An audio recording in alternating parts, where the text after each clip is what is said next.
All right, 1400, we are live. I just need a minute to get set up. I'll be up in a minute.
All right, we'll go ahead and get started.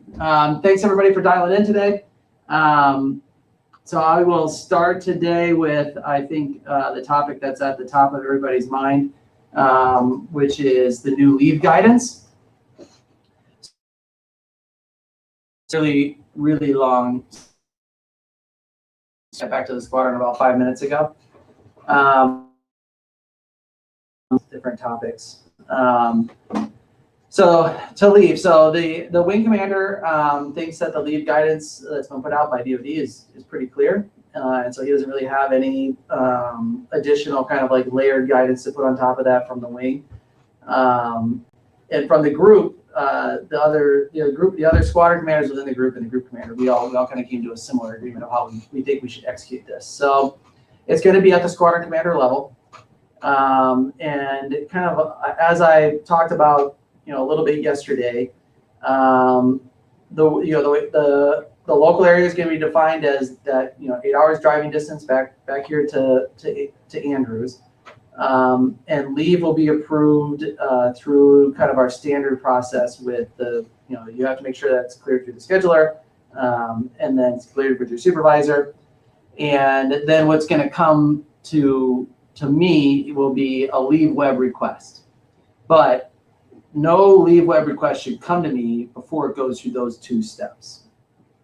And for our schedulers and our members, what I need to do is account for the entirety of your absence. So if you're going to go take leave to, let's just say, a red state, and we think that's going to generate an 8-day rest and test on the back of that, then you need that whole block of time needs to be available to fall below the 10% threshold, or maybe we go +1 on that if we can. The mission load doesn't dictate otherwise. The starting point, though, is kind of this red state, green state, but I think we all know that is a little bit arbitrary. So to make it a more like transparent and kind of like reactive, or like appropriately reactive process, what we're going to do is when you get to the point where you're ready to submit to LeaveWeb, now if you go on an overseas trip, you're required to submit this like overseas travel worksheet. We're going to generate a COVID worksheet. So it's probably going to really ask kind of the same questions as the ETP. It's just like, when I think about, hey, I want to go to Florida on leave so I can go party on spring break at Panama City Beach, my answer is probably like, probably not this year.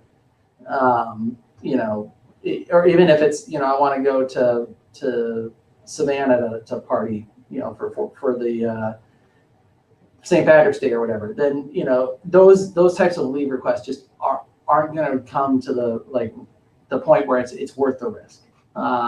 Spending time with family, yeah, if you're going to go to the beach at a beach house with your family, or friends, that's fine. But I'm really hesitant to say that in the middle of a pandemic, it's a good idea to go to a party destination and party. So the format will probably be something like, hey, I want to go to this place to do this thing and spend time with these people. I'm going, and then the research that's going to be incumbent on the member is to say, hey, this might be in California, but it's in this county that has a very, very low infection rate. And, that's something that okay, you want to go to a red state, but you're going to go somewhere with a really low infection rate. You're spending time on a 300-acre ranch and you're not going to interact with anybody else. Then that's probably no worse than, going to Jersey. So, I'm not going to say that every single time you go to a red state, it's going to generate a Reston test. The default will probably be, if you're going to red state, it's probably going to generate a Reston test, unless you can kind of articulate why it doesn't. And it will behoove you to mitigate your COVID exposure, because if I feel comfortable, or we feel comfortable with you going somewhere, coming back, and not having to do an 8-day Reston test, that means that you're a little more nimble and you're not blocking out so much time. So now it'd be easier for you to take leave. You're not going to gum up kind of the leave quota for your fellow airmen. So, if you want to go somewhere that's got a really high local infection rate, like let's it's a 30 person per 100,000 infection rate or something like that, that's going to create a little bit of extra scrutiny from my side, and then we're going to have a talk about why it's so important for you to go to that place. So I'll be kind of looking for people to seek to mitigate those by either not going there or meeting up somewhere else, or those kinds of things, finding less infectious places to go. So to kind of recap the way it'll work, and then so maybe there'll be a little back and forth then between the scheduler and me. If I kind of say, and if I say, okay, look, I don't think this generates an 8-day Reston test, so can they still take leave there? So there'll be a little bit of iterative back and forth. But what I'm asking before you get to LeaveWeb and submit to LeaveWeb is that you and the scheduler have a pretty good understanding, or that you come and talk to me and you, me, and the scheduler have a pretty good understanding of whether or not this is going to trigger an 8-day Reston test. Now I understand this is going to put a decent amount of extra work on my plate. But from DoD, it's pretty clear they want this to be a squadron commander, delegated no lower than a squadron commander. So we're going to start this off with me making these decisions, and obviously you can be in consultation with the shirt. I mean, he has a very, I think, and the execs and the soups have very good understanding of kind of where my head's at and what I think is acceptable risk. And we've been doing these ETPs long enough that we kind of have a general understanding. My takeaway is going to be that there's going to be pretty few disapprovals. Unless I get tons and tons of requests for, party cruises and things like that. But, if people are trying to go, spend time with their friends, spend time with their family, do what people need to do, then almost all those are going to be approved. And so much so that the other commanders and I and the group commander thought it would be a good idea for us to make sure to email the other commanders about it. So that we're not, there's not some glaring kind of difference. Now, we're all different people. We all make different decisions. We all have different mission requirements. So there may be some, bit of difference. But if there is a difference in who we're approving, who we're disapproving, there should be a pretty clear, logical reason for why that's happening. So I guess, I think we got a couple people on leave, or people that are about to take leave and they've been approved through LeaveWeb already. If you already have a leave approved through your supervisor and the leave is ready to go, what I ask from all the supervisors is that you send me an email so that I have a good idea of like where people are at, and we'll call that good. But from now on, your approver, make me your approver for leave, make the backup approver your supervisor, but all leave will have to go through my office. We're good today, thanks. All right, so now I think there's gonna be a couple like what ifs. One what if that the shirt and I just talked about was, what if I'm on leave and I'm in a green state and it goes red? I think, there's no automatic triggering. There's not gonna be an automatic triggering event like all of a sudden you need to come home. That really doesn't make a ton of sense to me. I think what happens at that point is, you notify your supervisor like, hey, I'm in a state just turned red, and we're gonna have a discussion about whether that results in some kind of increased risk than we assumed when you took the trip in the first place. And if it does, I'm not gonna count against you, but then if you weren't doing a rest and test, then maybe you're gonna do a rest and test when you get back. Obviously, it's unpredictable to you. You can't hold it against you. Was there another what if? It was the kind of kept that. It was just all the leave intermittent touched on that. Okay. So I'm going to give a couple seconds for people to ask any leave-related questions. Let me take a look here on my phone. The final, then one other caveat on the leave and like what I'd like to see in that template, you're going to see kind of basically a personal affirmation on the bottom that says like, I'm going to do my best to mitigate the exposure. Okay, great. And I think what we'll need to put on there too is some kind of statement that if at any time during my leave period, I'm exposed to someone who has been positively identified as a COVID case, then I will alert my supervisor and by that to me. And then we'll handle that, and then maybe that's another what if, so what if you're on leave and then, Aunt Mary tests positive for COVID and you've been spending time with her. We'll take that kind of on a case-by-case basis too. We'll kind of talk to the member about okay, that means you probably need to go into a quarantine. Do you want to do that there? Did you drive there? Can you drive back home? Do you want to do your quarantine at home? Do you have a way to get back home without, exposing other people? Do we need to get a hotel for you at your leave destination for you to quarantine? That's something that I can authorize. But for if you end up on leave and need to go into quarantine, then probably what will happen is we'll take you off of. I'll leave you on like a leave status, but I'll take you off of your chargeable leave, and you'll go into you're still on leave status, but I'll stop charging you leave because I'm going to direct your quarantine. Anna Jamaica says, sir, for members taking leave in the DMV area because they're moving to take leave from studies, that process through to yes. So to make it easy, less difficult, I should say, all leave needs to come through me. So even if you're going to do a local leave because look, I just can't be put on a mission this weekend because I'm moving, I need to study, whatever it is. If you're on leave, all leave needs to come through me. Local area, not local area, staying at your house. Obviously that worksheets can be really easy.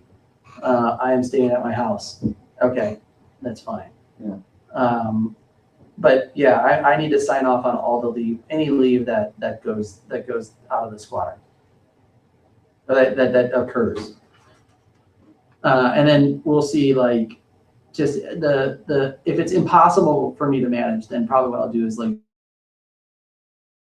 down to like Colonel Rittenauer, for him to like assist me in being a signatory. So make me the primary, him the backup, and then we can work together to do that. But I think the group commander and the other commanders and I all agreed, let's try to handle it according to what the DoD wants us to do until it proves like unmanageable. All right. There are several people typing questions to this, and just so you know, sir. Okay, I'll pause for a minute.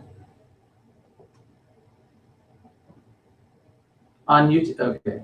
Are they on YouTube? I don't see any questions on YouTube yet, but they're just typing it on that. Yeah, Mattermost. Mhm.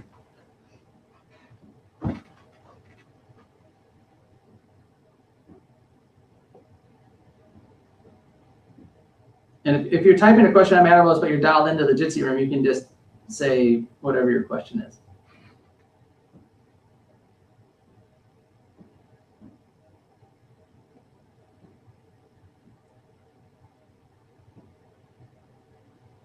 Would you be approving leave for host nation, overseas host nations that agree? So if someone wants to go Oconus, then yep, unless it's like Mexico, I think like Mexico requires an 06 approval or something like that. So if under our previous kind of like FPCon problems, they require 06, then that's going to have to go to the group commander. But if it's, you know, I want to go Oconus and it's a normal kind of Oconus leave, then that'll come to me for approval. But, you know, like we talk about with Oconus leave, there's two kind of things that I'm concerned about, or what I'm really concerned about is you go on leave and you develop COVID symptoms. And then, you know, now I have to, or we have to like think about what healthcare facilities are available and what's the diplomatic relationship with the United States, because that can become really complicated. So if you want to go overseas, going to places with like a U.S. military presence is good, is best. Going someplace that's a close ally of the United States is next best, because of that. There was other.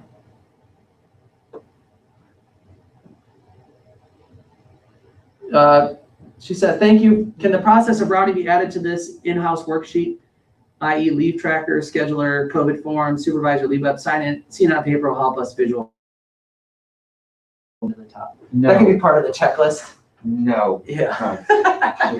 Sure. Yeah, we put some checklist boxes on top and it says this. Yeah. Shoot, there was one other thing about Oconus that made me think. Okay, maybe it'll come up again. All right.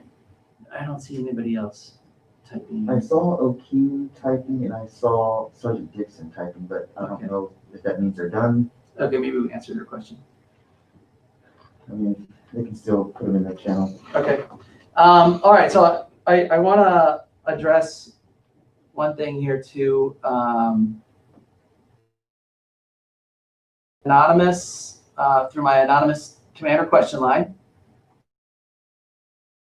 The exact reason why this exists. And so I want to read it here.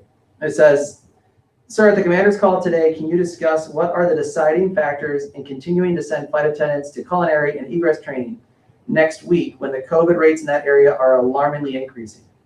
We know training needs to continue, but that area's COVID rate increases are alarming." Okay, this is a perfect question. And this is why this exists. So people ask hard questions that they probably wouldn't want to ask me, right? Because we're kind of saying like, you're kind of screwing it up. So here's the thought. I'm concerned about it too.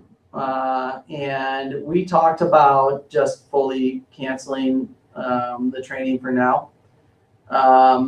But kind of what we came to is like, let's ask for volunteers. You know, I think the risk to the squadron remains pretty low. If someone goes down there, they practice social distancing, they do their thing, they come back up, we put them on an 8-day rest and test. I feel like the risk to the squadron is we've controlled the risk to the squadron. Obviously, traveling to a place with a high endemic infection rate is riskier than traveling to a place without it, and that's why I kind of wanted to put it to a volunteer, because this way I'm saying, you know, that if the training is valuable to you as an individual and something you want to do, and I can mitigate and kind of pull away the risk to the squadron, then you can make an individual decision. Is this what's right for me, for my family, for my situation, to go do this training? I requested again a group to get access to N95 masks because I'd like to like give people those before they go down. I don't have those yet, but that's the answer is, you know, if we had no volunteers or we didn't have enough volunteers to fit a class, then I would cancel it. But because we have people who were, you know, who viewed the training as that the risk and return made sense, then I'm okay continuing the training. You know, if for the next class there's not enough volunteers to fill a class, then we're going to do something else. We can look at options like bringing the culinary instructors up to Andrews, and then they're here for 2 or 3 weeks teaching a number of classes. But even that brings a little bit of risk with it, because now I'm going to bring them from a high endemic rate, and I'm going to put them in a kitchen with people, and they're going to spend time together. And I just don't know, maybe there's a little bit less risk there because I'm not putting our people on airplanes. But it definitely does not, bringing them here doesn't fully mitigate the risk unless I put them into, a 14-day isolation. So there's definitely no perfect way to get the training accomplished. But I think for now I'm pretty comfortable with that. And maybe, for the next iteration, if it looks like we don't have the volunteers to fill a class, then maybe we'll bring them up. Tara says, is the live feed frozen again? Oh, damn it. Is YouTube frozen up?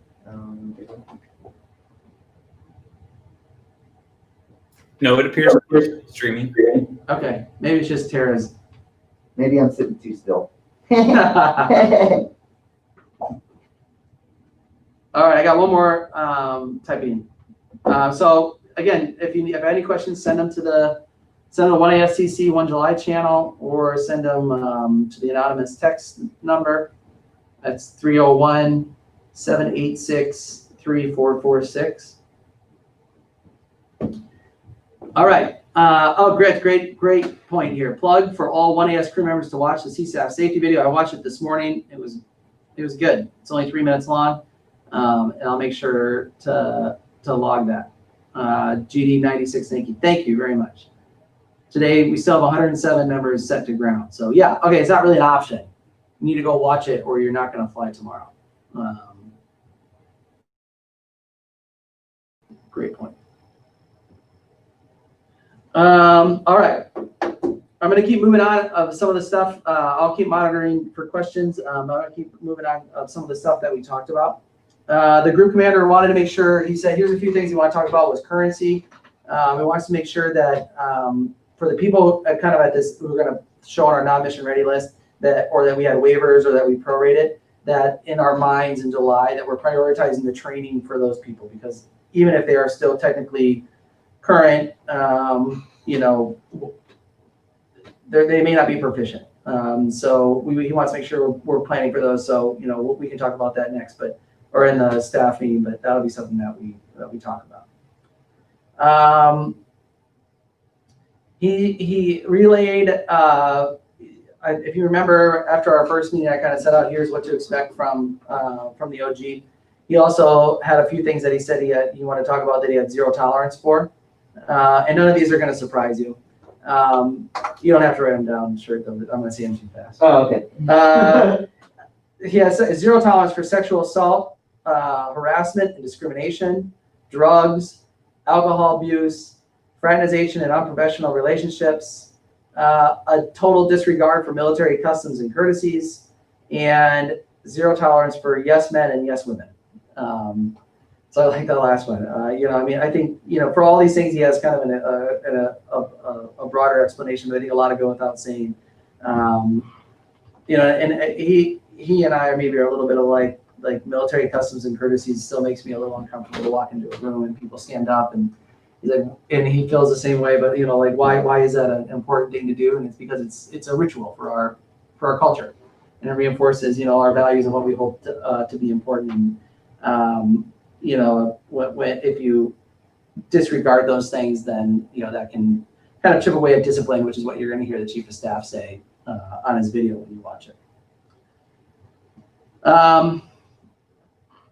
One thing that we talked a decent amount about was the end of year budget. I know that seems a little kind of far away, but it's not really that far away. And so we'll talk about the staff meeting today, but our unfunded requests, we need to get those kind of nailed down. And two of the big things that he was talking about was computers. And what he wants us to do is kind of come to like a collective agreement across the group about who needs a computer. You show up to work here at the 1AS. At what point do I need to issue you a computer so that you can stay connected and do your work no matter where you are on the globe? I think for a lot of people, they don't really have like to get done with a CAC reader and matters most.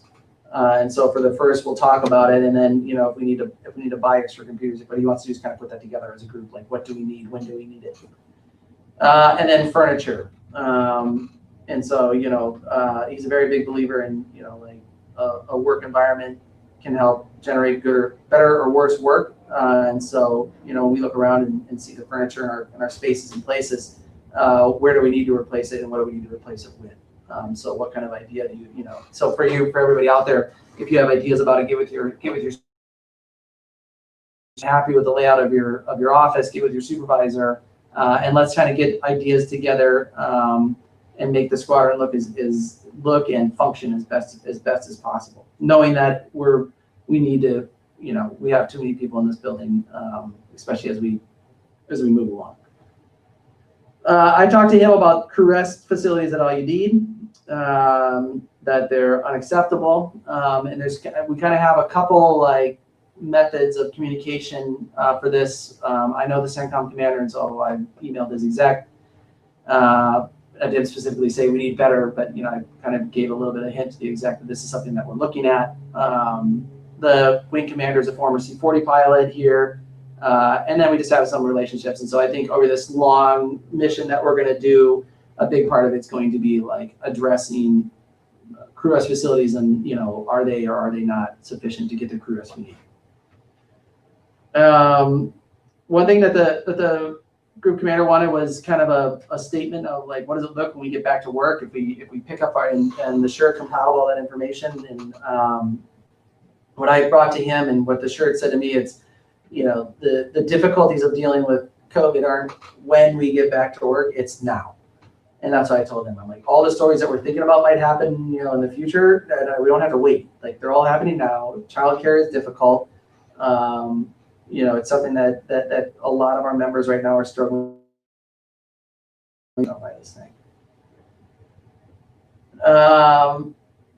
He's digging into some of the OPRs, and EPRs is more of a discussion for the pilots and for the OPR part, but kind of that push line, like what do we want in the push line? That's something that we're going to look at and like, do I need to send a 22-year lieutenant colonel to SDE and MATCOM next? No. And kind of like, do we really want to put those kinds of things? For a long time I wanted to like personalize OPRs to the audience, that remains, which is like at that point next to Kim. And the EPRs and EFDP, he's learning that process as well. And we talked a little bit about hiring, the M3 modems, which seem to be moving okay. Okay is the best term, is the most gracious way I can put it right now. The wing commander should be coming around now. He wants to do meet and greets, that kind of stuff. So don't be surprised if you see him in the building. We do need, and I'll ask the audience, if you're interested, get with your supervisor in the Chief of Staff of the Air Force's transition and change of command. We need some people for that team. So if you're interested in that, make sure you contact your supervisor. And I put it out to kind of the supervisors and leaders in the squadron. So if you haven't already anything down, I guess, here it is. If you're interested in doing it, I think it'd be really cool to be part of the team to see that change of command, get with your supervisor and get your names up to me, and I'll get those names up. I think they want them by tomorrow afternoon. And then we'll get the names up to the group commander. Okay.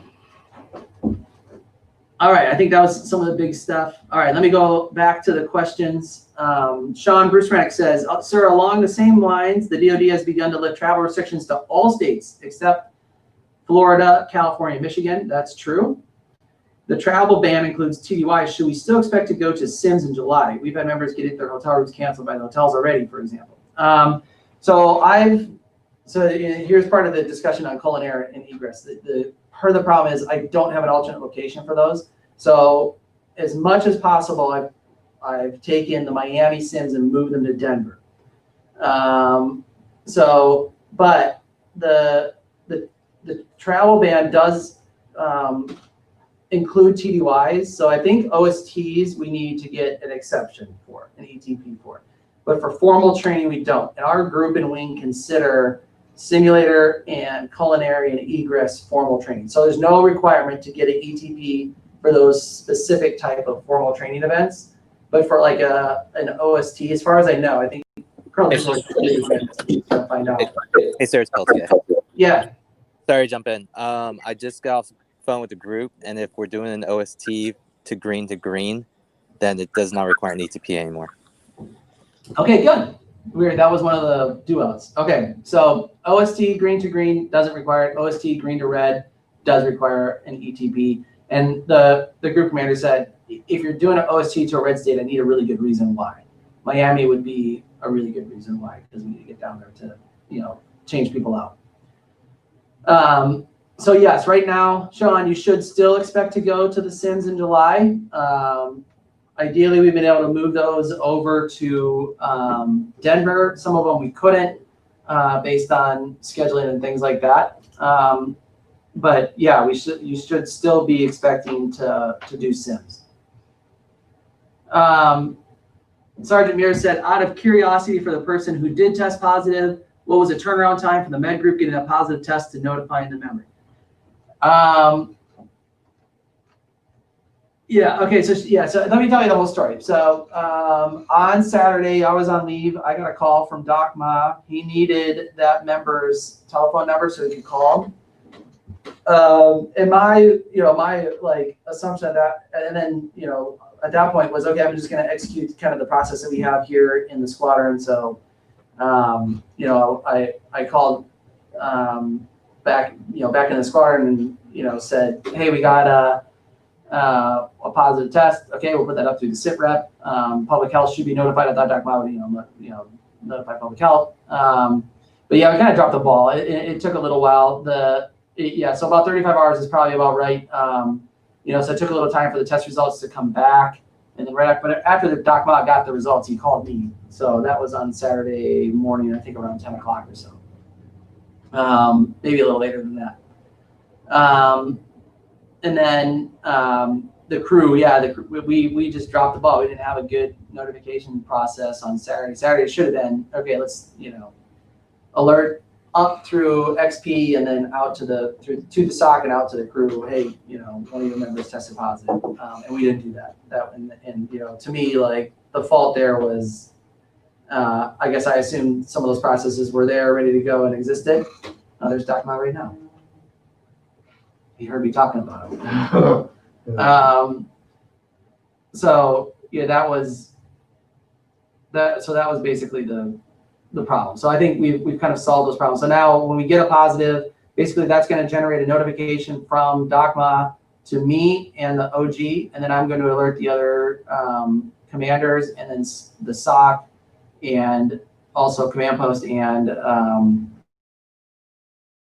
I'll have a couple phone calls to make to do it, and then we'll generate kind of like initial contact tracing, and then probably OGO or the OG commander will then notify CBAM to notify the user or directly to the contact to say, hey, if that person had traveled on a trip within the previous 2 weeks.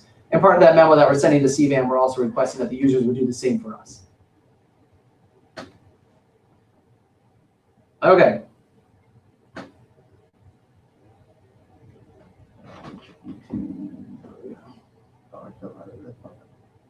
Got anything else? Okay, so I'm gonna transition a little bit here to safety and talking about safety. Here, my feeling is we will not get safe, by saying, hey, you need to be safe on the 4th of July, you need to be safe on Memorial Day. To me, these are like marketing opportunities or like reasons to like remind ourselves to talk about making safe decisions. And to me, like making safe decisions is really just about a mindset. Like, are you taking unnecessary risk? And I think that's what, safety boils down to. Like, and the decision on your part as a Sam Fox Airman, as a member of a squadron and probably a family member who a lot of people rely on to like show up to work, to show up to take care of, people, that you're making good decisions so that you're there to like contribute to the organizations you're a part of. And so I ask, that as you approach this weekend, you're going to find kind of some new sense of freedom. But, coincidentally, that's kind of tied to also a resurgence in coronavirus. And so your new sense of freedom that you have doesn't mean that you're safer from contracting the disease. It doesn't mean that, bad things can happen. It's a dangerous weekend to drive. It's always a dangerous weekend to drive. Mixing alcohol and water is the number one contributor to mishaps for AMC personnel over the 4th of July weekend. I think in the last 5 years, there's been 4 fatalities, and every single one of them had alcohol as a contributing or a causal factor. So, as you go out this weekend, I ask that you make good decisions, that you stay safe, and that, in your decision-making process, you put the squadron and you put your family, and you put your friends in there, and ask yourself whether or not the decision you're about to make is something that you're ready to live with for the rest of your life, because it may be something that it may be that decision. So I'll leave it to our safety shop to kind of like expand throughout the week on whatever they have planned next. But I did want to take a moment here. This is probably the last time that I'll talk to the squadron until we get to the other side of the 4th of July weekend, to please just remind everybody of the responsibility they have to make good decisions day in and day out, but especially over a longer weekend where we all kind of find ourselves with a new ability to travel with more things open. All right, I'm gonna take just a minute to see if there's any last minute questions. If there's not, then I'll call Doc Ma back here, and then we'll start the staff meeting.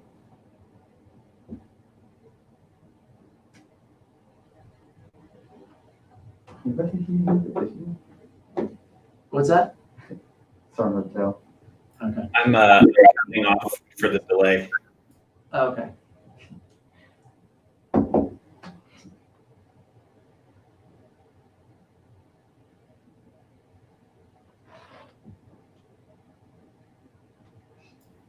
All right, that looks like it. I don't see anything new on the YouTube or in the Matters Most, so I'll go ahead and turn this off.